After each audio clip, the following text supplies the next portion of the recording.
तर पावसाळी अधिवेशनाच्या कामकाजावर लक्ष असेल पुढची बातमी आपण पाहूया। काँग्रेसनं उपमुख्यमंत्री सुनेत्रा पवार यांना गुंगी गुडिया म्हटल्यानं मोठा वाद सुरू झालाय।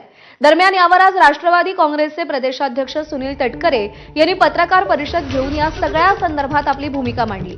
तटकरेंनी आजच्या पत्रकार परिषदेत धनंजय मुंडेंबाबतही नाराजी व्यक्त केली। मुंडेंनी पत्रकार परिषदेत पुढे करायला नको होतं, जे मुख्य आहेत त्यांनीच बोलावं, बाजूच्यांनी नाही। यापुढे आमचे सहकारी याबाबत नक्कीच जबाबदारीने वागतील असं म्हणत तटकरेंनी मुंडेंना कानपिचक्या दिल्या। पत्रकार परिषद ही शेवटी त्या प्रमुख व्यक्तीची असते। आता गेल्या आठवड्यात माझ्या जिल्ह्यामध्ये चंद्रशेखर बावनकुळे साहेबांची पत्रकार परिषद आली, मी त्यांच्या बाजूला होतो, त्यामुळे मी कधी बोललो नाही। आता कुठल्या कॉन्टेक्स्टमध्ये कशामुळे धनंजय मुंडे बोलले हे मी समजून घेईन।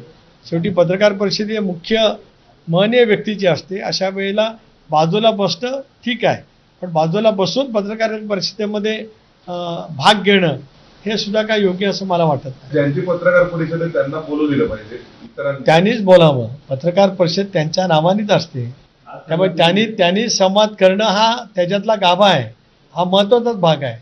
अशा वेळेला इतरांनी बोलणं अपेक्षित नाही, किंवा काही वेळेला पत्रकार सुद्धा इतरांना विचारतात। माझ्या पत्रकार परिषदेमध्ये अनेक वेळा झालं की पत्रकार बाजूला बसलेल्या विचारताना मी सांगतो नाही, माझी पत्रकार परिषद आहे, मला विचारावं। हे संकेत दोन्ही बाजूनी आहेत आणि आमचे सहकारी या बाबतीमध्ये नक्कीच यापुढे जबाबदारीने वागतील।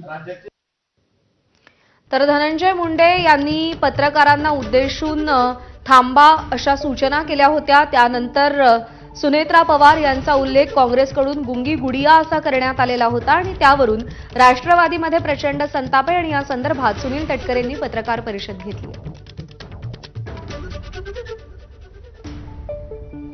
तर काँग्रेसनं अशी टीका करून वैचारिक दिवाळखोरी दाखवली, दिलगिरी व्यक्त करून विषय संपत नाही, काही वेळेस काय